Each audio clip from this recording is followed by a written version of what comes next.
Up next on UBC, brought to you by Airtel. Download Airtel TV to watch and support Ugandan talent on The Voice Africa every Sunday at 8 p.m.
A very good evening to you all and welcome to News Tonight here on UBC TV this Tuesday, the 11th day of July 2023.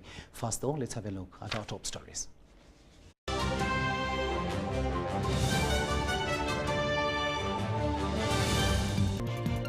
In our top stories tonight, President Museveni meets Muslim leaders, promises to address their concerns. President Museveni advises public on quality population mindset. Owners repossesses land, over 8,000 people internally displaced in Kikube district.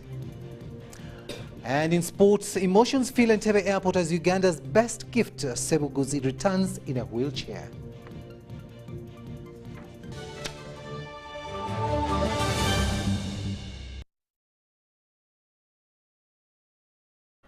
Hello there and welcome once again. We are coming to you live online and on air from Broadcast House here on Nile Avenue. In sign language, it is Elizabeth Nakakoni and I am Rukidi Edward Kijanangoma. Now, thousands of citizens converged at Boma grounds in Alebtong district to celebrate the World Population Day, which is marked every 11th day of July. The day ran under the theme, Prioritize Free Education, Prevent School Dropout and Improve Household Incomes, and it emphasizes the need to promote education among young Ugandans to control the high rates of population growth.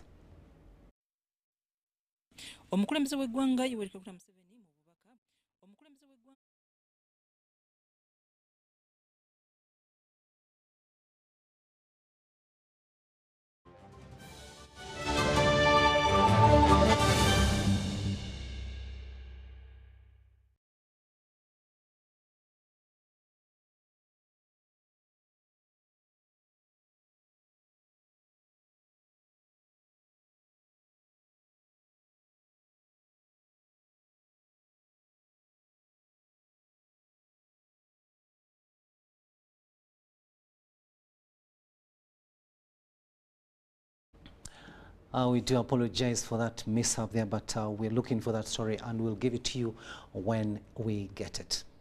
Now, President Museveni has met with Muslim leaders at State House Entebbe to address their concerns and promised to assist them in developing themselves according to Sharia laws should they encounter any difficulties with the current parish development model. Now, the meeting was attended by prominent figures, Sheikh Obed Kamlegea, Sheikh Silman Kasule Ndirangwa, Sheikh Muhammad Yunus Kamoga, and Professor Muhammad Lubega. Take a watch. During the meeting, Muslim leaders expressed their grievances, claiming that various government poverty reduction initiatives were discriminatory towards them. They specifically highlighted the issue of loans with interest offered by programs like PDM, which contradicted Islamic teachings by violating the prohibition of riba. Musteka mu sawo yamwe sako yamwe eyomuluka kati kyemuyita amagoba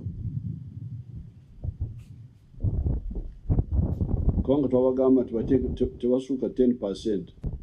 If you don't do that, bw'obona sente million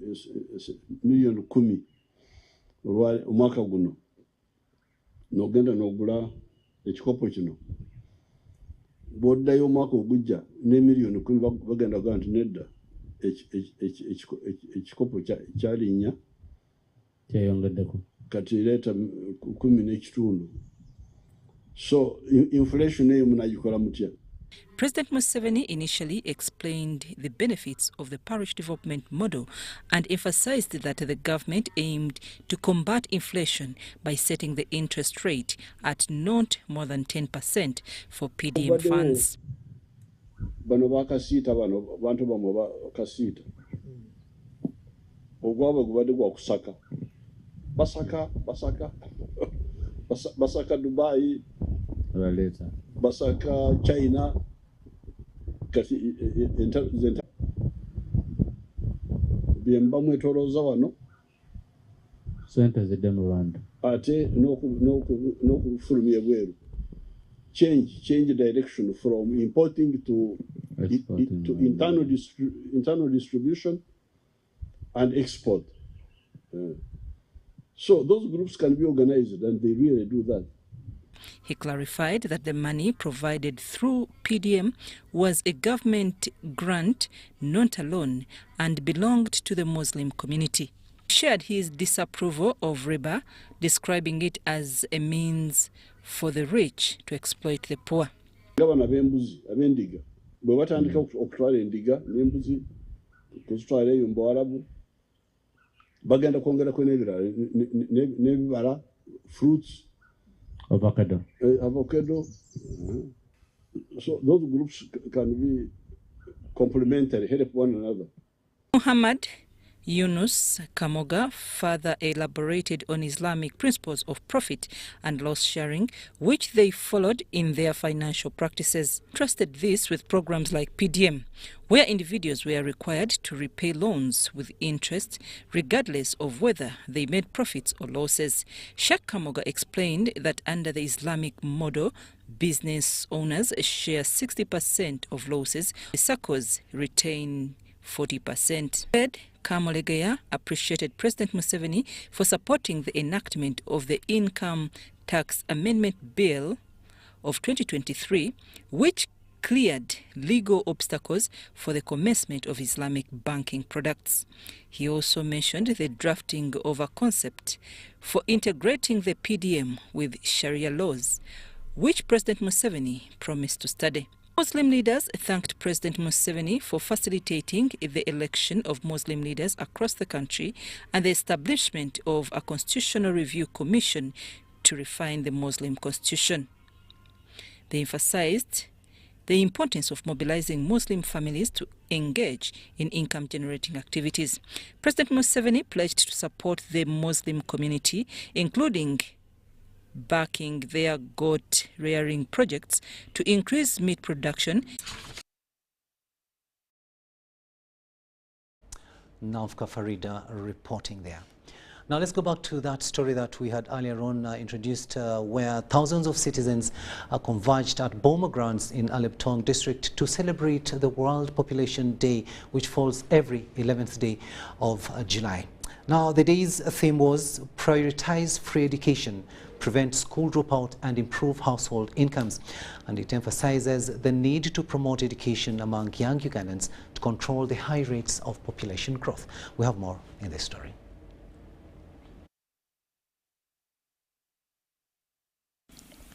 The President of Uganda, through a speech read for him by the Vice President, Major Retired Jessica Alupo, has congratulated Ugandans on commemorating this year's World Population Day. He encouraged citizens to uphold strong family values and make use of available resources and government programs to escape poverty. This theme is in line with the priorities of the NRM government to guarantee education for all children, good health for all people, and jobs and wealth for all the homesteads in Uganda. These are the conditions for achieving the goal of socio-economic transformation of society.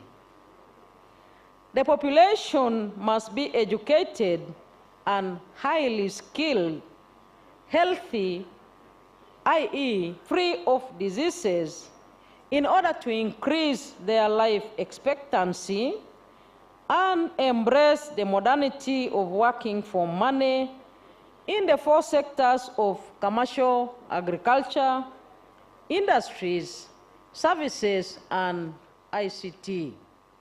As of 2022, the total world population was recorded to have reached 8 billion people, of which Uganda is estimated to be contributing 48 million of these people. We also report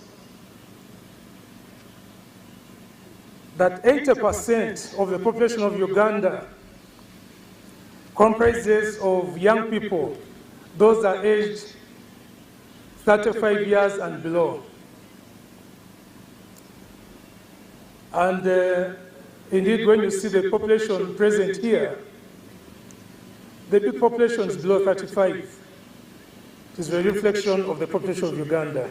In commemoration of this year's World Population Day, the National Population Council will collaborate with the Ministry of Education and Sports, as well as the Ministry of Gender, Labor and Social Development, to undertake a 1-year campaign against child marriage and teenage pregnancy in the Lango sub-district. An urgent need to curb teenage pregnancies and parenthood has been re-echoed by government and local leaders in Lango sub-region, where cases of teenage pregnancies are higher than most other regions, second to Busoga. Your Excellency, in Uganda today, at lower primary level, gender parity has been achieved. However, dropout rates are recognized at upper primary and secondary level.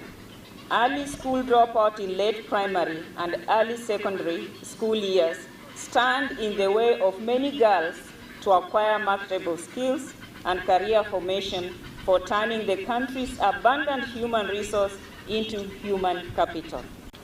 To end child marriage and teenage pregnancy, we need to focus on mindset change and wealth creation, because poverty and traditional beliefs are the underlying causes of this problem.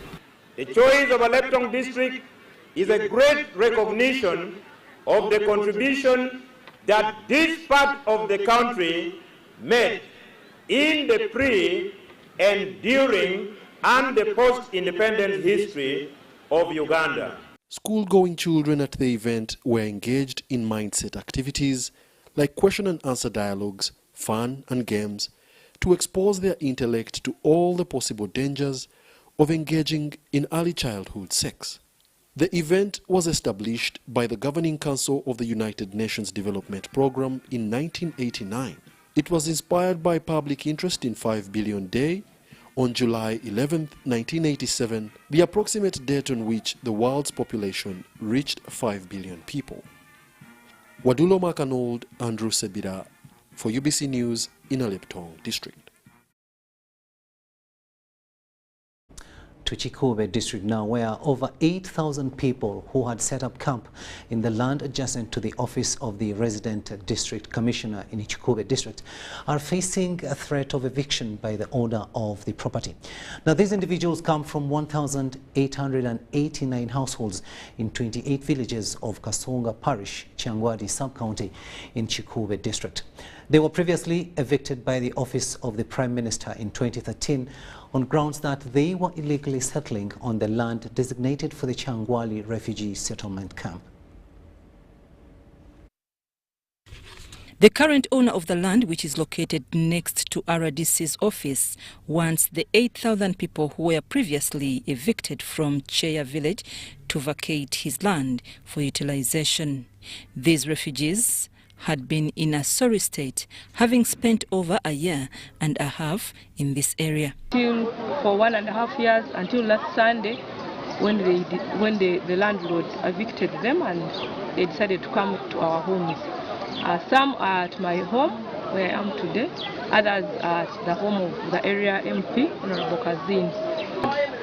They come to the RDC's office for 3 years, and the RDC, at the RDC offices, the land was not for the government or for the RDC, it was for an individual.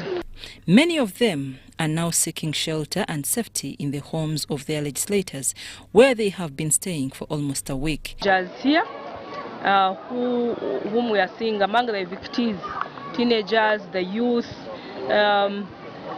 we've just been advising them to see that they don't go into prostitution or trying to use their bodies to get money quickly. They are in our homes, we cannot manage them.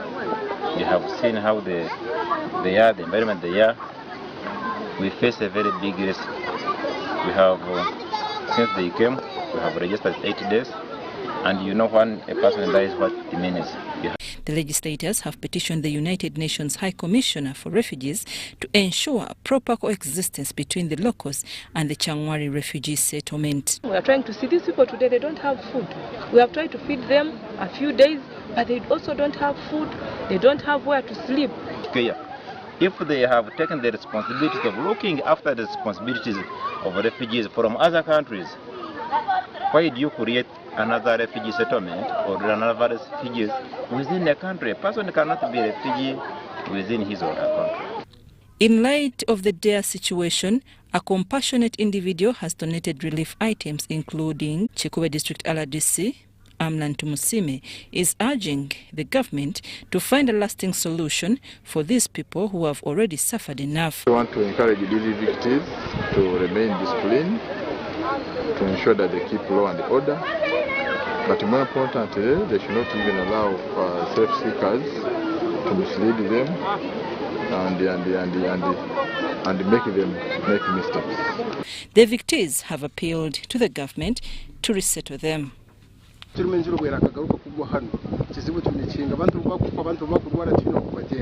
Taraka bamwe babemihiri abatukumanya ibayirukire nyo naturiyo turikubonabona enjara kibyona muri kubyetegereza mani wabwine kandi na omuna uyateyeho ngatuhandikire baruha yo kwitwara.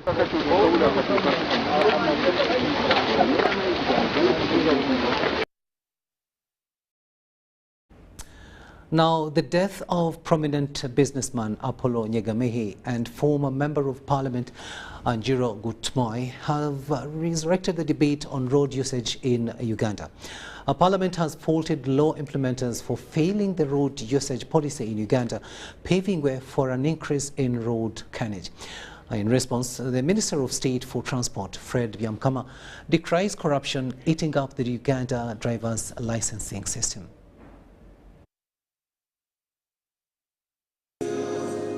A fresh publicized road accident last week involved a prominent businessman, Apollo Nyegamahi, alias Aponye, who died after the car he was traveling in rammed into a stationary car along Itojo in Tungamo district. The tragedy has reminded Parliament on the fate of the laws originating from the August House in relation to the road safety and usage in Uganda. Nobody bothered to remove that road. I mean that car.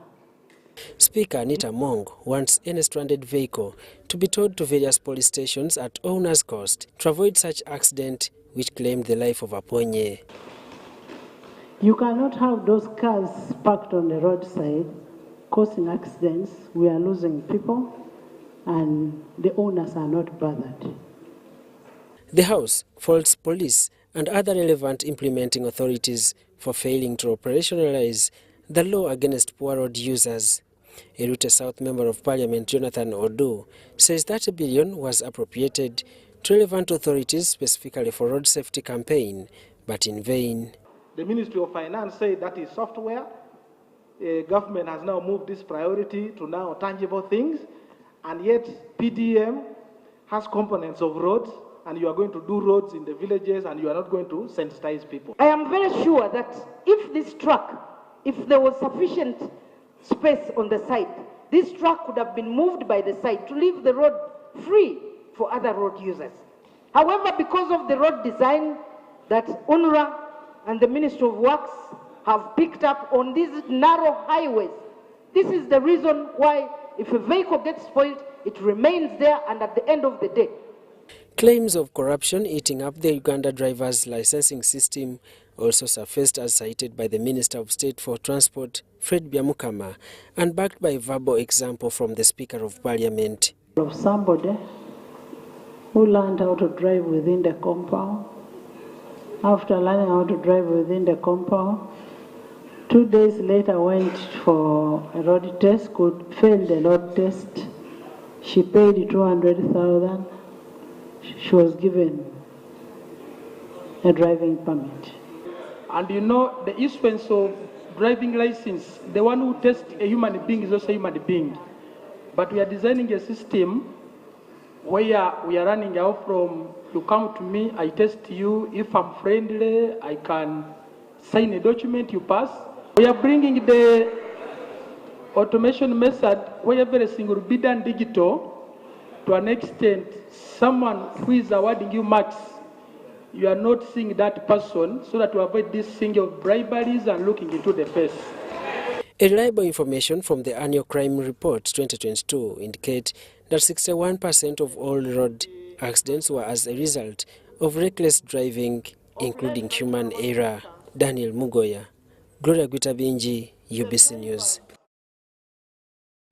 Now back to matters pertaining to population, and stakeholders in population and development have called for collaborative effort to harness demographic dividends in order to propel the country's economic growth.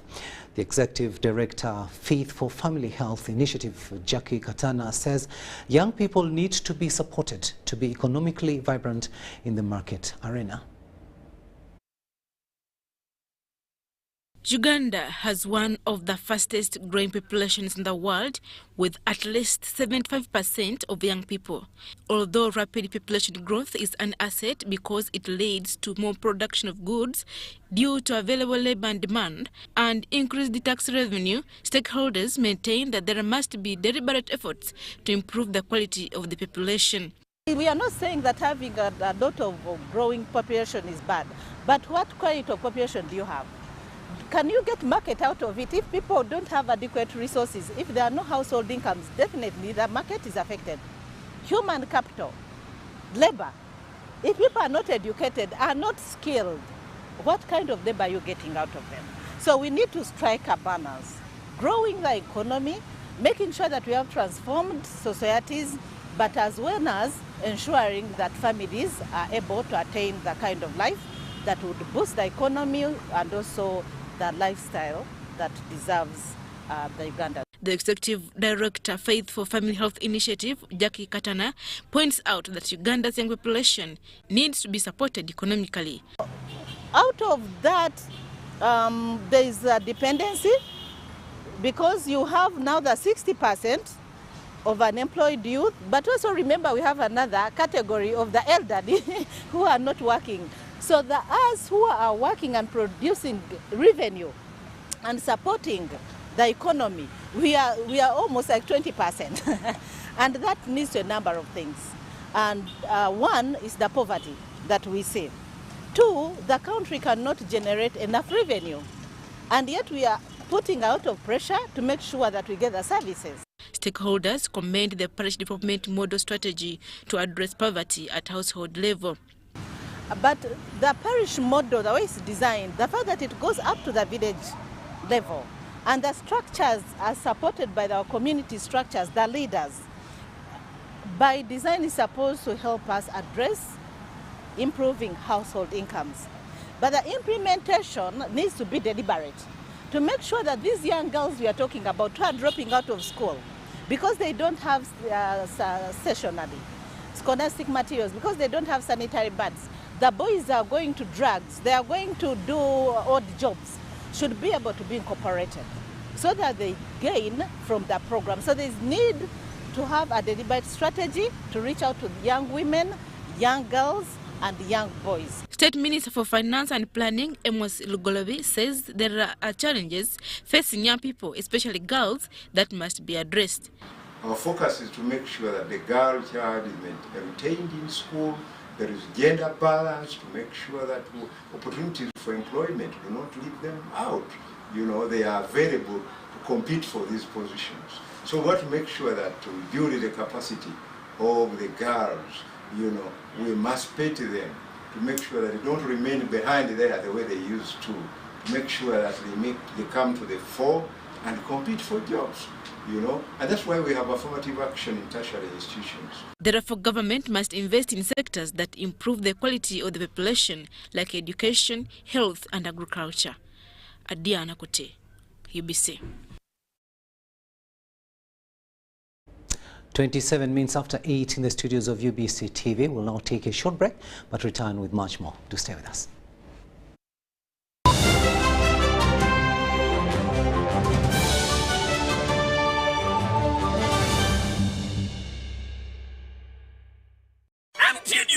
Uganda waraji batusako manrane chikona tena tekobo seko season yakuna savu July kuma Mount Papa's Hall usasule kwa MTN mobile money usasule kuma chitundu MTN usasule nega komitano nika sistemu kagatano stamu enda munana hasha kwa MTN ufune tiketi yokati wabula kumliango usasule mitwale ibiri yepe mitwale tano atemeza ya milioni 2 munana July koni ni hotel mkono mwenda July Nikan Resort Airways 15 July France Africa Jinja abiri mbili July Maria Flema Saka abiri mwenda July Afro Club Eka Sangati ateyo yonoku yingi na mutualo wafujinidwa musente Talent Africa Victoria University Suzu Property Consultants Pepsi Max Uganda Waraji ne MTN.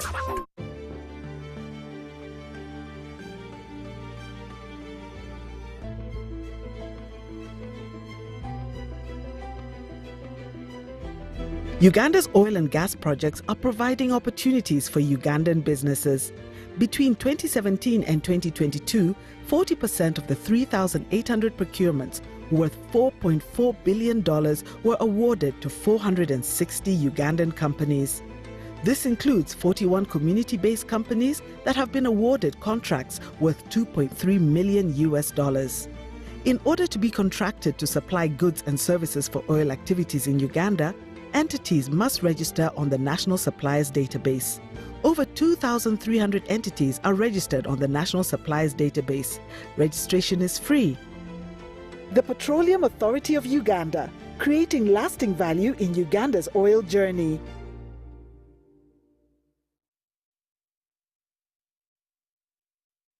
Introducing the Infinix Note 30 series in partnership with Airtel Uganda, a smartphone where style meets functionality. Take charge of the day with special features like the 108MP triple camera and 68 watts first charge, and the best part is you can use this phone to charge other phones. You also will enjoy free 3GB from Airtel every month for 3 months on each new device purchased. Dial *100#, select data and devices to get your free data. The Infinix Note 30 series Spark, a connection in partnership with Airtel, a reason to imagine. At Timex Nutrition Center, we advise you on the right foods to eat, exercise profile to adopt, and lifestyle strategies which are compatible to your blood group and genotype. This empowers your body to prevent and treat many diseases like diabetes, blood pressure, arthritis, ulcers, obesity, and many others. For more information, find us at our head office in Kampala on Nassa Road, Conrad Plaza, 2nd floor, or call 0758 819 952 or 0778 288 361. We also have other branches in Bara and Jinja. Are you tired of high fees and slow transfer time when sending money? Airtel Money is here to revolutionize the way you move your money. We have revised our rates back to ground. Sending money from Airtel to other networks in Uganda, East Africa, and to the rest of the world has never been more affordable. Dial *185# and start sending money. Switch to Airtel Money today and experience unbeatable rates and top-notch services for all your local and international money transfer needs. Airtel Money, instant, secure, borderless. Do you need data collection services, data analysis and reporting, monitoring and evaluation systems? Then contact Mood Technologies, a professional research firm that has provided many organizations with timely research solutions for over 15 years. For more information, visit www.mt.co.ug or call us on 0704 913 399 or 0782 602 963. Visit our office in Kampala at Sayuni Complex in Tinda. Mood Technologies, your professional research firm. And in talking news, MTN has improved on their data voice bundles. You can now call across all networks for the same price.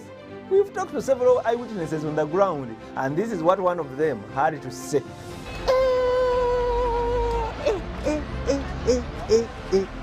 Amos, did you hear about the MTN daily voice bundles? So, to join many more other Ugandans enjoying these MTN daily voice bundles, dial *100 *21# or use the My MTN app to start enjoying. Stay tuned for more offers from MTN.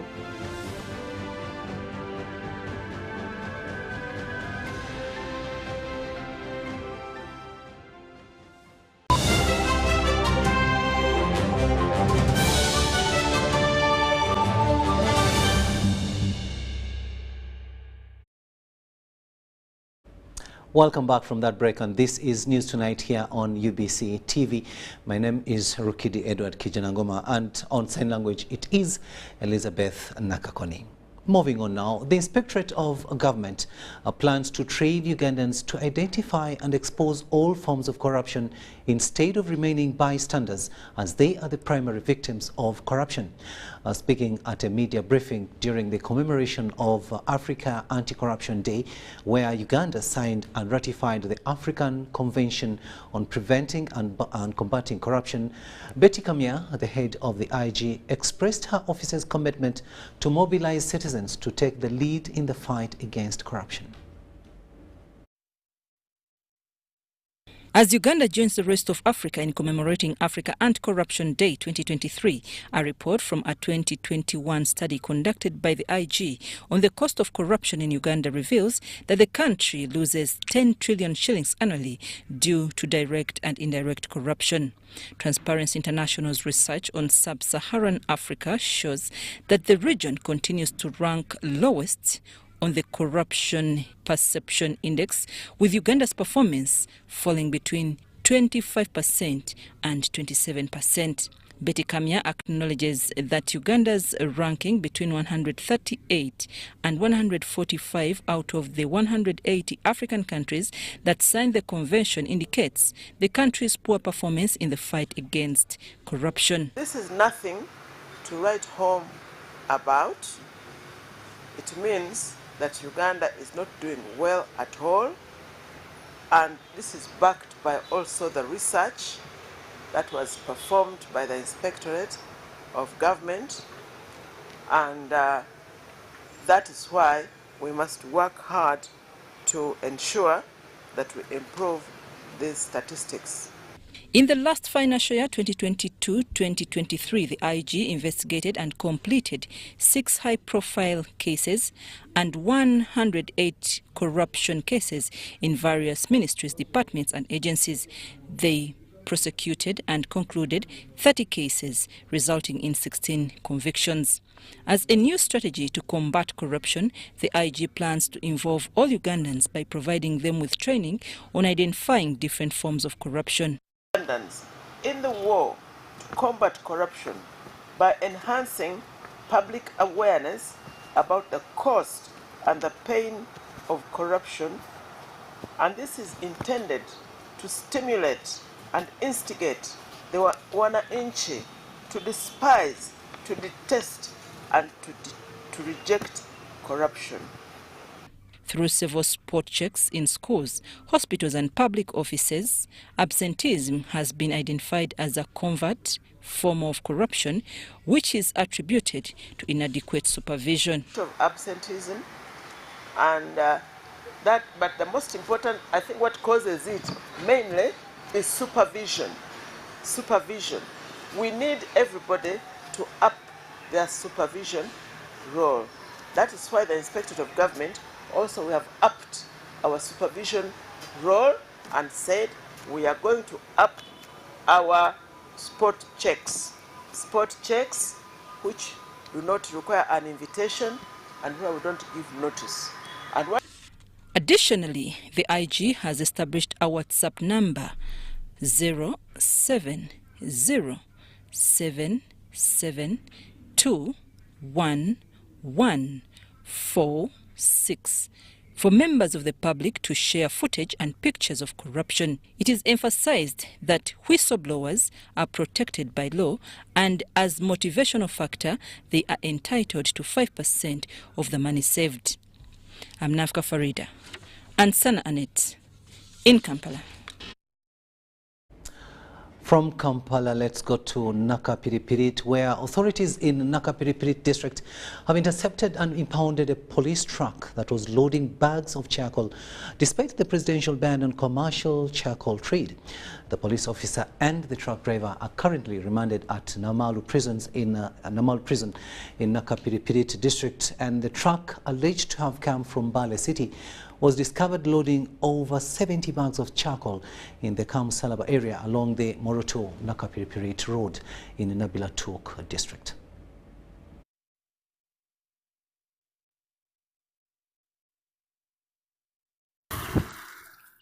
The impounding of a police truck has raised concerns about the enforcement of the presidential directive on the charcoal ban and forest conservation in northern and northeastern Uganda, as the enforcing body itself was caught breaching the executive order. Local residents in Nakapiripirit district notified the district security committee, which promptly took action with the assistance of the police. As a result, the police truck carrying 70 bags of charcoal was intercepted and impounded, and the driver was arrested. So this is very unfortunate that a police vehicle was involved in this act, and in our meeting we resolved that this application of the executive directive number 3 is not going to be discriminatory, that even if it was going to be a government vehicle involved in the transportation of charcoal, that vehicle will resolve what is to be. Nakapiripirit District Deputy Speaker Susan Nangiro praised the effectiveness of the presidential directives in reducing deforestation caused by charcoal burning. This vehicle which came from Bale, a driver sneaked with it to Nakapiripirit District. They went the other side of Kamsalaba, loaded charcoal there. For us, we are waiting to see what is going to happen. And good enough, it is already there. It's already the police now. The vehicle is already there. They impounded it. However, she noted that attempts to regulate the charcoal business through district council resolutions have been unsuccessful. When the other person comes from Kampala with a lot of million, they pick these very boys over hours. They give them 5,000. They go and finish the whole bush. So that's why I saw it is really a big challenge. And at least I'm happy on what the government has done to Kampala. Through those directives. Paul Lokut, a male district youth councillor, emphasized the need to involve youth in campaigns against deforestation. He highlighted the importance of engaging young people in efforts to protect the environment and protect sustainable practices. We have leader structures in different sub-counties, leadership of youth. We have the youth councillors at the sub-county level.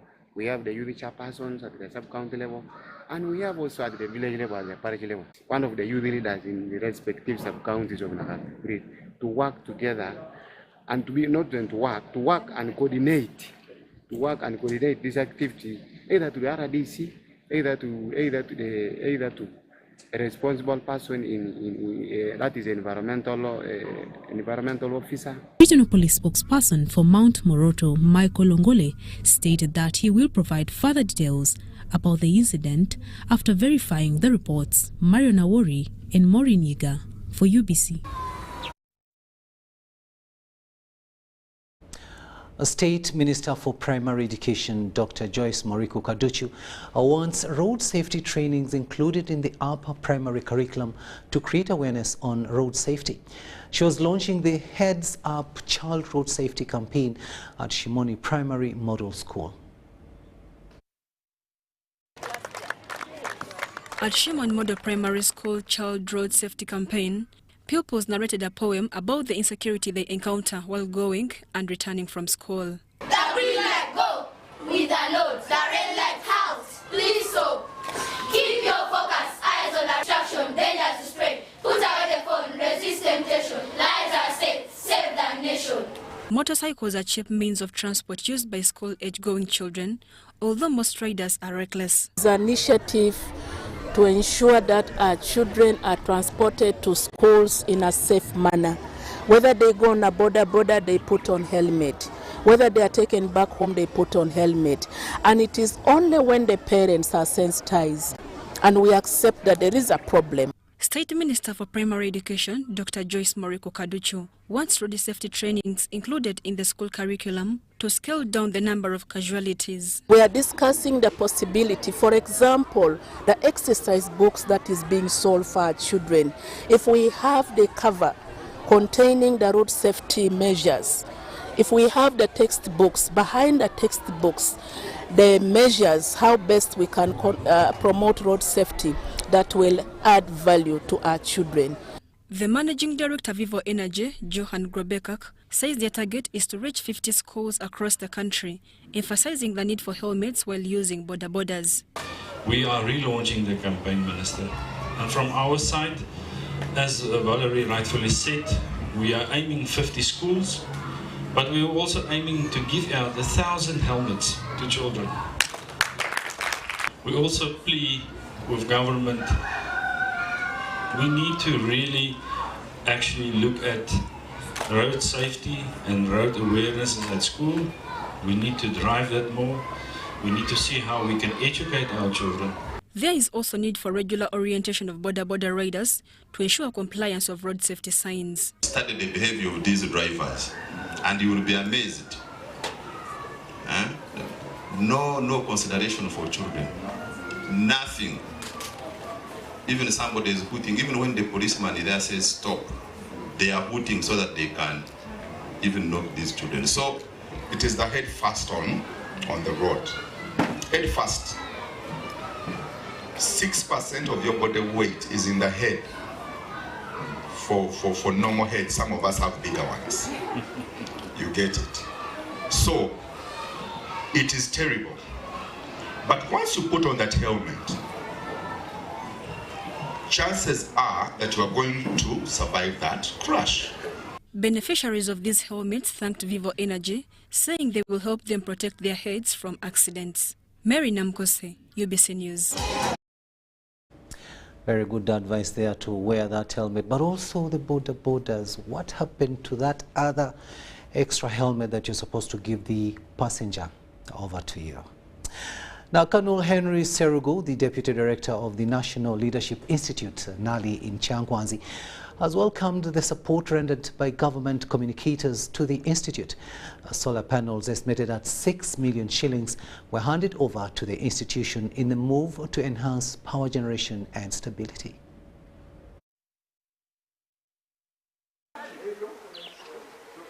Government Communicators Forum has donated solar panels to the National Leadership Institute to address the shortfall of electricity.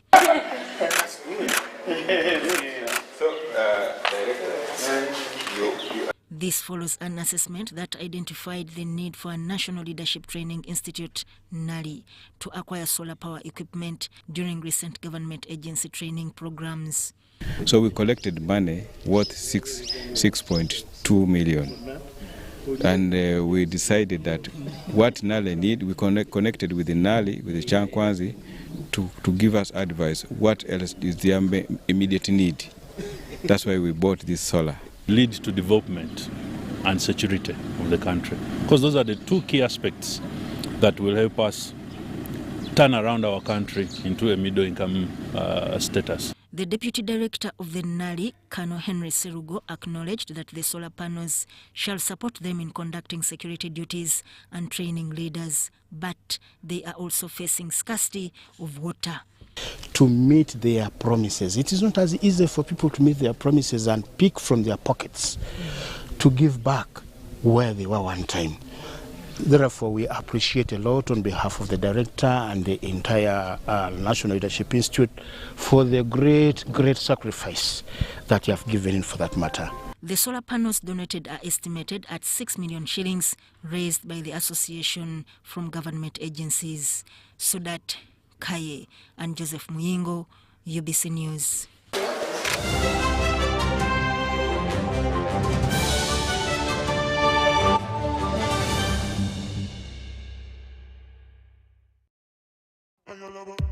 This is the University of Africa. On the streets, you get your real education. Here, everybody has a degree of something. But the most important qualification is imagination. His reason is to be the GOAT. The reason to imagine is to take the beat and make it lit. So no matter what your situation, just use your imagination.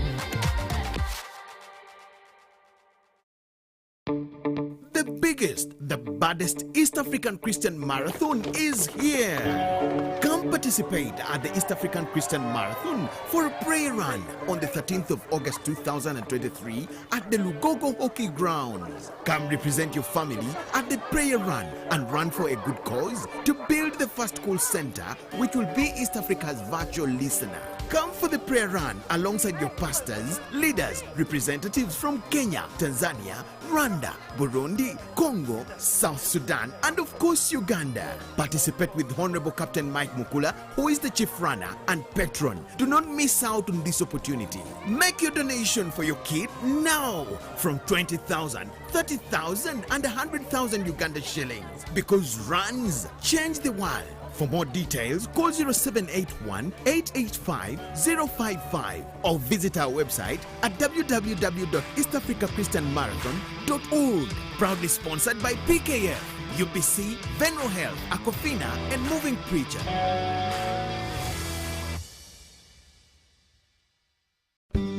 At Timex Nutrition Center, we advise you on the right foods to eat, exercise profile to adopt, and lifestyle strategies which are compatible to your blood group and genotype. This empowers your body to prevent and treat many diseases like diabetes, blood pressure, arthritis, ulcers, obesity, and many others. For more information, find us at our head office in Kampala on Nassa Road, Conrad Plaza, 2nd floor, or call 0758 819 952 or 0778 288 361. We also have other branches in Bara and Jinja.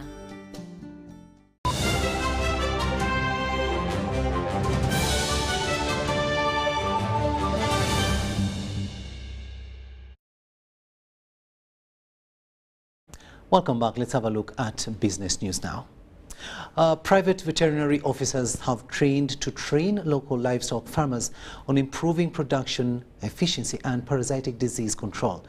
The Director, Animal Resource in the Ministry of Agriculture, Dr. Anna Rose Ademun, says the ministry has presented the Veterinary Practitioners Bill to Parliament to regulate and improve the services of veterinary officers.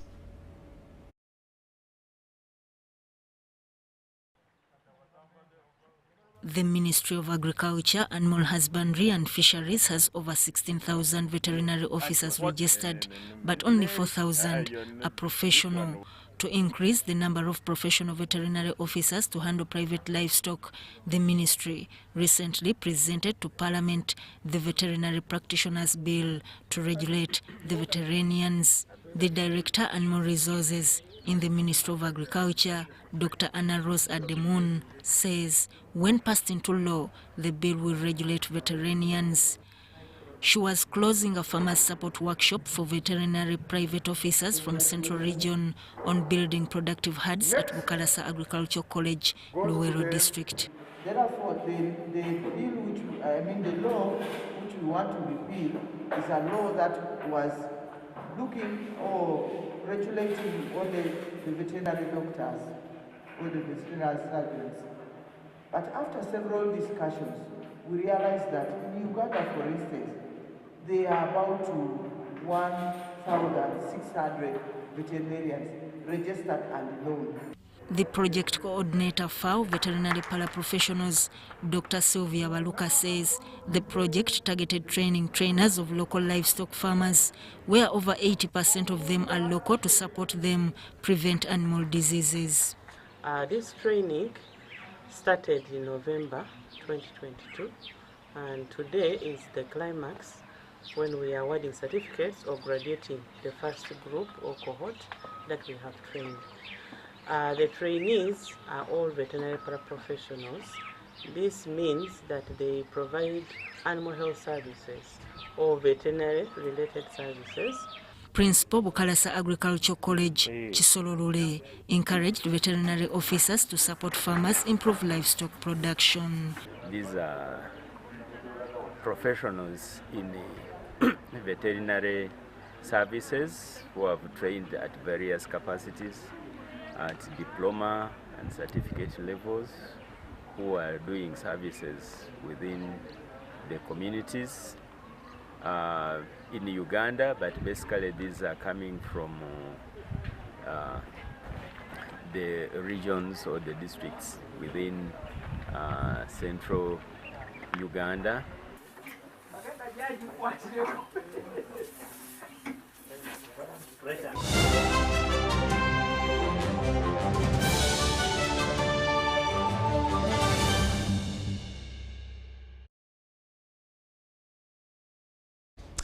Welcome back. Now let's have a look at what's happening in the world of sports. Uganda's representatives at the World Motocross Championship in Romania have returned. Our reporter was at Entebbe International Airport and filed this story.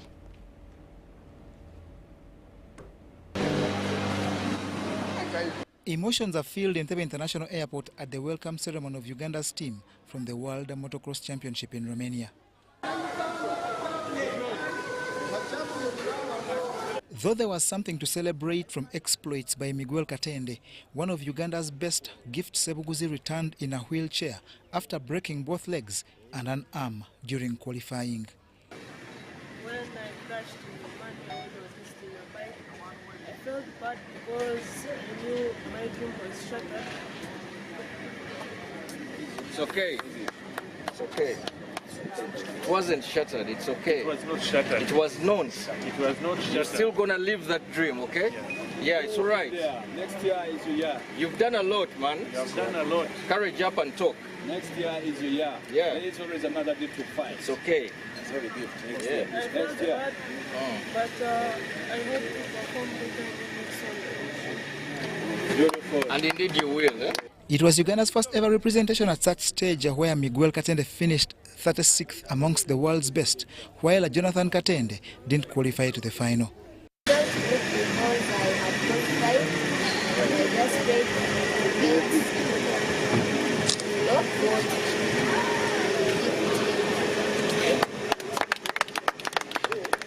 What really was too hard to qualify because these guys were too fast.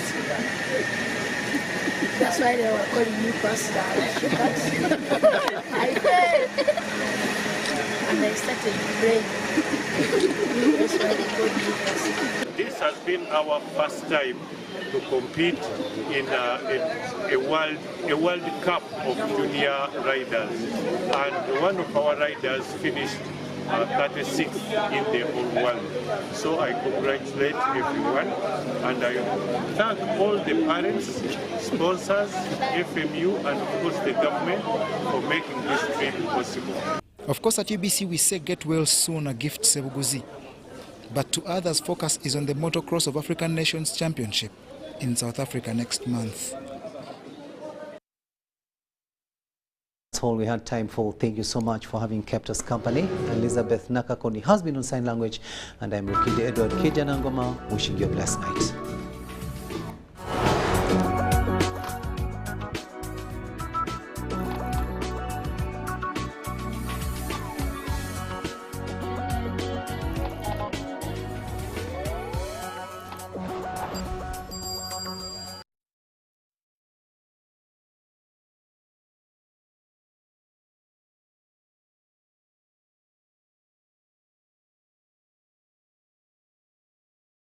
Bridge High, a high school TV drama that you do not want to miss. Who takes the title for the most popular and cool girl and boy in schools? Who are the good students? Which part were you during the high school times? Come and be part of this epic high school series movie premiere as you relive your school drama times. Tickets go for 30,000 ordinary and 50,000 VIP. Early bird will pay 25k and 45k respectively. 21st July 2023 at the National Theatre. Contact us on 0784 930190 or 0703 826623 for details. Sponsored by Bella Wine, Charism, UBC and U24 TV.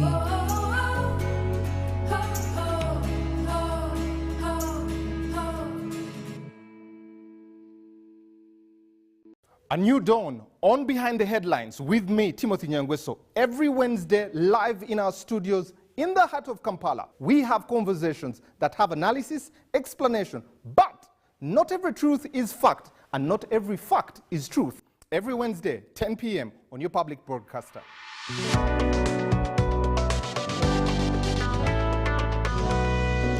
on your public broadcaster, UBC, inspiring Uganda.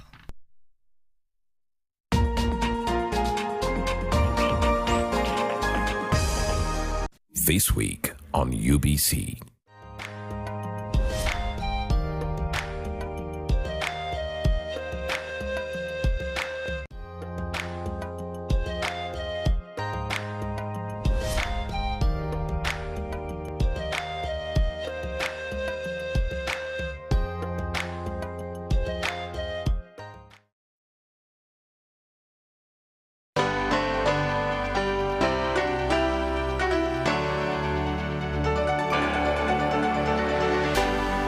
UBC, inspiring Uganda.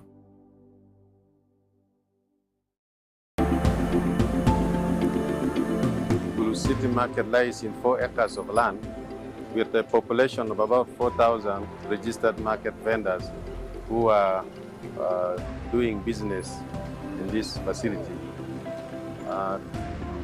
We really appreciate the initiative of the government to come up with this project that is benefiting not only the business community within the market, but the entire community within actually sub-region.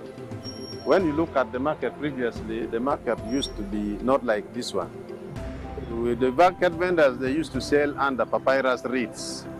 And we used also to ferry our goods, come and sell, then you take it in the stores or elsewhere. But now, due to this infrastructural development, the vendors now, they are able now to sell, cover your goods, leave it there, and you come and get it the next day when it is safe.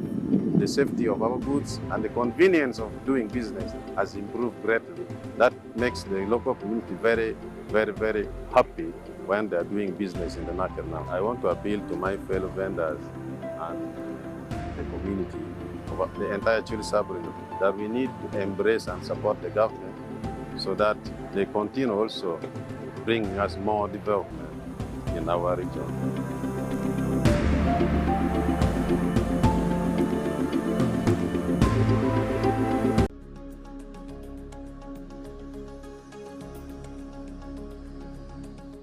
A lack of focus on community health can lead to a range of complex problems in society that are not easy to correct. The cost of treating malaria, for example, can fail many other needs of any given household. In order for rural residents to have a balanced scale of life, appropriate healthcare services must be available and obtainable in a timely manner. Right now, the limiting factor is resources. But it is in their need, and they have got land. So what is remaining now is just to mobilize the resources and then we upgrade it. Because of the limited access to health services, residents of Kakunyu village, Namutumba district, through sub-county government authorities, approached the district health officer's office requesting that their current health center be upgraded from health center 2 to Health Center 3. District officials tasked the sub-county authorities to find land to facilitate construction of additional blocks to include a maternity wing, laboratory and children's ward. Land was offered by the LC2 chairperson of the area, and an agreement for land offer was concluded between him and the sub-county authorities.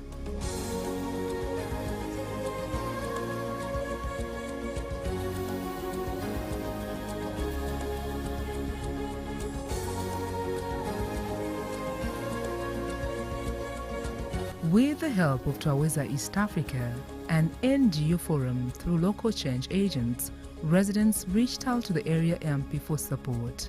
He committed to procuring a total of 50,000 bricks, marram and sand, and by August 2022, he had fulfilled his pledge. The area's Member of Parliament also committed to supporting the sub-county in the construction of at least one block for the health facility, which commenced in 2022. Materials were delivered to the proposed construction site. According to the change agents, he also unveiled the structural map for the proposed block that he hopes to construct, and this is in the custody of the health in charge at Irimbi Health Center 2.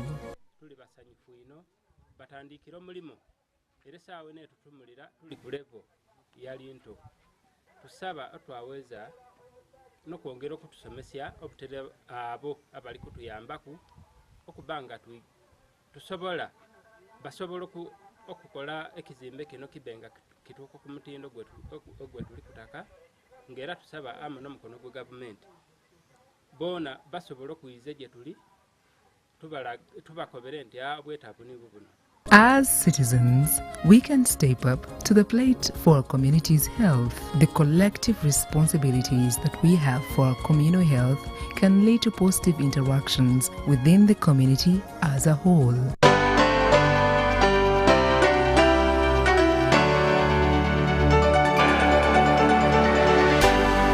UBC, inspiring Uganda.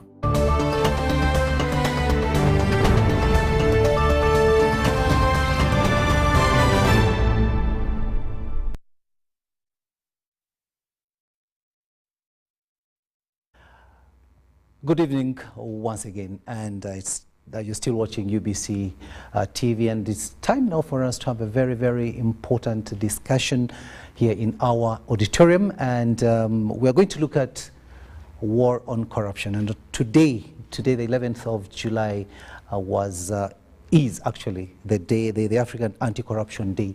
It is marked every first day of July, and Uganda today joined the rest of the African continent to commemorate this very, very important day. And this evening, I'm joined in the auditorium by three people who will be shedding more light on the war on corruption, not only here in Uganda, but also on the African continent, what other countries are doing. On my immediate left, I'm joined by Miss Anne Muhaira. Miss Anne Muhaira is the Deputy Inspector General of Government, but also she is the president of the Christian Lawyers Affairs, and it's an association of Christian lawyers working in different facets of the justice and of this justice law and sector. Madam, good evening and welcome.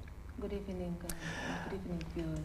Immediately after Miss Anne is Mr. Daniel Rutu. He is the Manager Ombudsman Affairs in the IGG. Good evening and welcome. On my left is another gentleman, and that is Mr. Okiro Stephen, who is the Director Ombudsman Affairs. Ladies and gentlemen, welcome once again. Thank you. Very glad to have you here, and of course on this very important day that Uganda joins the rest of the African continent to celebrate or to commemorate the African Anti-Corruption Day. And of course, to give you a little bit of what this is all about, the African Union adopted the African Union Convention on Preventing and Combating Corruption in Maputo, Mozambique, and that was on the 11th of July 2003, and the convention came into force on the 5th of August 2006. To date, the convention has been ratified by 48 African states. Now, conforming to the African Union Convention on Preventing and Combating Corruption, the African Union designated 11th of July as the African Anti-Corruption Day to reflect on the efforts put in place by member states to deal with the scourge of corruption. The rest, my panelists here will tell you what it is all about. But I'll begin with you, Miss Anne. Of course, we are commemorating this very important day, the African Anti-Corruption Day. But would like to get more insight into it. Probably shed some more light on this. Thank you very much, our viewers. Good evening once again. Today, like you have said, Uganda joins the rest of the world to commemorate the African Anti-Corruption Day. That is in conformity with the African Union Convention on Prevention and Combating of Corruption. And Uganda is among the 48 countries that ratified this convention in the as a member state of the AU, which implies that as a member state of the African Union, we set back to reflect on the achievements, on the challenges, and on the way forward of this day. The theme that was given to us by the African Union is combating corruption 20 years after, achievements and prospects, call to action. How can we accelerate the fight against corruption in the next decade?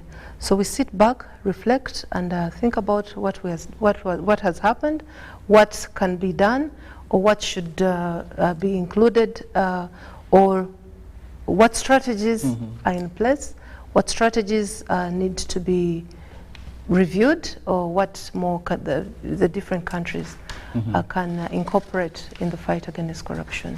Thank you so much. And of course, you've talked about the theme there. Uganda also had its own theme. I see it was strategies and mechanisms to reduce the cost of corruption in Uganda.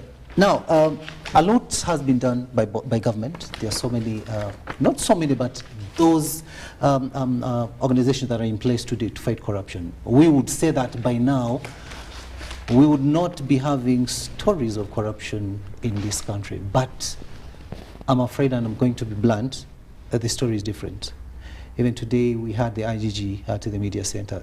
The same thing, not very happy where we are in as far as, the fighting corruption is concerned. In the world, I think we are doing so badly. So, what is not being done right at the moment? Or can we say that the laws that are in place are not that biting, or Ugandans are just stubborn and they just want to engage in corruption? Certainly, I would agree with you to a large extent. We are not happy. We are not very comfortable where we are as a country in the fight against corruption. But a lot still has been done and continues to be done to fight this vice. You had the IGG earlier on today, and even the past days and months, there's been emphasis on citizens' ownership on the war against corruption. That's a strategy that we have employed to bring everyone on board to join the fight. Because back in the day, the fight was about the agencies, the different agencies put in place, the different institutions, and some achievements are there, but still a lot was left to be desired. We have the institutional framework, administrative and legal framework in place. So the question is, why aren't we winning the war against corruption? Simple. Complacency, attitude, poor attitude by Ugandans themselves, who think that the war cannot be won. People think that corruption is the way of life, that you cannot get a service in this country without paying for it. People have been very complacent to corrupt tendencies. I don't want to believe that it is the institutions or the country or the laws or the leadership that has failed this fight. It's us, the individuals, the bureaucrats in the public offices, and but really going by what is happening in the country, the different institutions that are in place, the different strategies in place. I'll speak for the Inspectorate of Government, what we are doing today in this fight against corruption. You know that the Inspectorate of Government is mandated under the Constitution to adhere to foster strict adherence to the rule of law and principles of natural justice. And on this day we reflect and say, how have we done it? What have we done? Perhaps that's where you are leading, or that's what you asked. Investigations, we have 16 regional offices in the country, and for me to give you, I'm happy to give you the statistics of what we have done. In a period of about 6 months, between July 2022 to December 2022, we've managed to investigate and complete 375 cases, and we have been able to investigate and prosecute 6 high-profile cases. You have seen what recently happened in the Mababati, the iron sheet scandal. We had although Ugandans are not happy. We'll get to that. We'll get to that. Let me tell you what we are doing for now. We have prosecuted and arrested people just in the financial 2022 to 2023. IGG prosecuted 30 cases, of which 15 were convicted. That's about 53%. What else are we doing? Declaration of assets is an effective strategy in the prevention of corruption and promotion of ethical conduct in the between public officers. You are aware the Leadership Code Act was amended. We have the Leadership Code Tribunal in place and has tried about 3 people of the leaders that did not declare timely, but also whose income, assets and liabilities were not commensurate to their known income. So there's so much that we are doing. You've seen our spot checks. We're doing spot checks.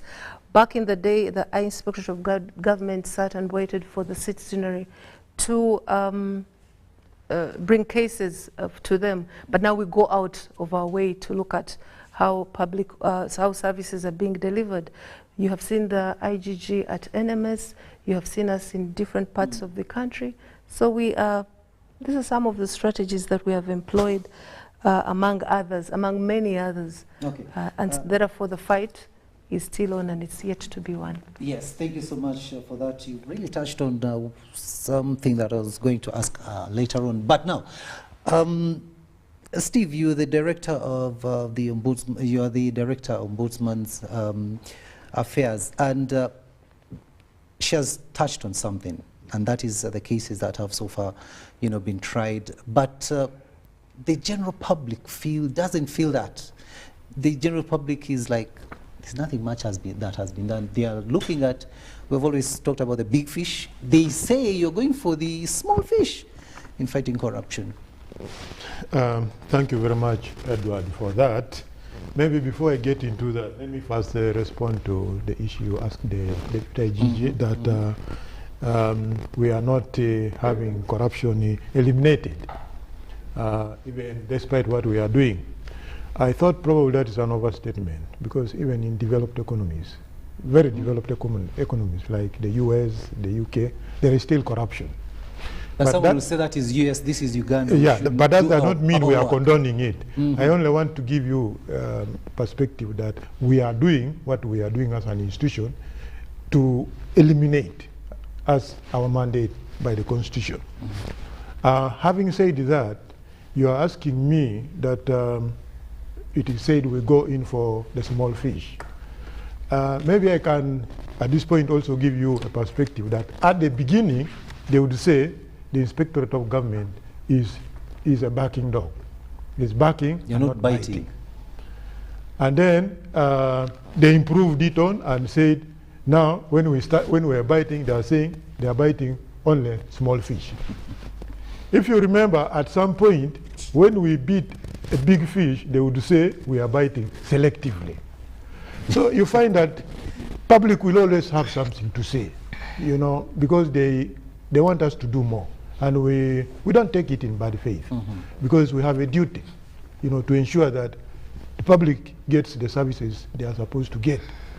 So we are not really going in for the small fish or bad fish. But in any case, corruption is corruption. Whether it's a small fish or a big fish, it is corruption. You might think that for no reason, not that it is only the health, you might think that a nurse who takes a drug, who asks a delivering mother for 10,000 shillings to deliver, is a small corruption. But at the end of it, if the patient fails to avail that 10,000, dies, do you still categorize that as small corruption? It is real about, service delivery. The citizens are given what they deserve. So it is not, in my view, it's not that we are going in for the small fish. But whether small or big, it is corruption. And again, why the picture is like we are going for a small fish is because in our way of work, we look for evidence. So we try to track for the trail of evidence so that we go to court. You will have noticed, like the deputy has said, by the time we take you to court, we are more than certain that we have the evidence. So now what happens is that Edward, who is the CEO of UBC, for example, is a big fish, okay? He has probably his accounts assistant. Edward directs the accounts assistant, go to the bank and withdraw money and bring to Edward. You don't sign for it. He hands it over to you, okay? Now, the other one signs. The other one signs. Or the name is in his checks. He comes. For us as IGG, we come following the trail of evidence. Who raised the voucher, who signed, who went to the bank, who withdrew the money, to find that only the assistant to the big fish, who's Mr. Edward, is the one who received the money. Ultimately, no court would convict you for receiving the money. The only thing the person you call small fish will tell us, you know what, officer, let me tell you the truth. I got the money, I handed over to the boss. Did he sign for it? No. So what do?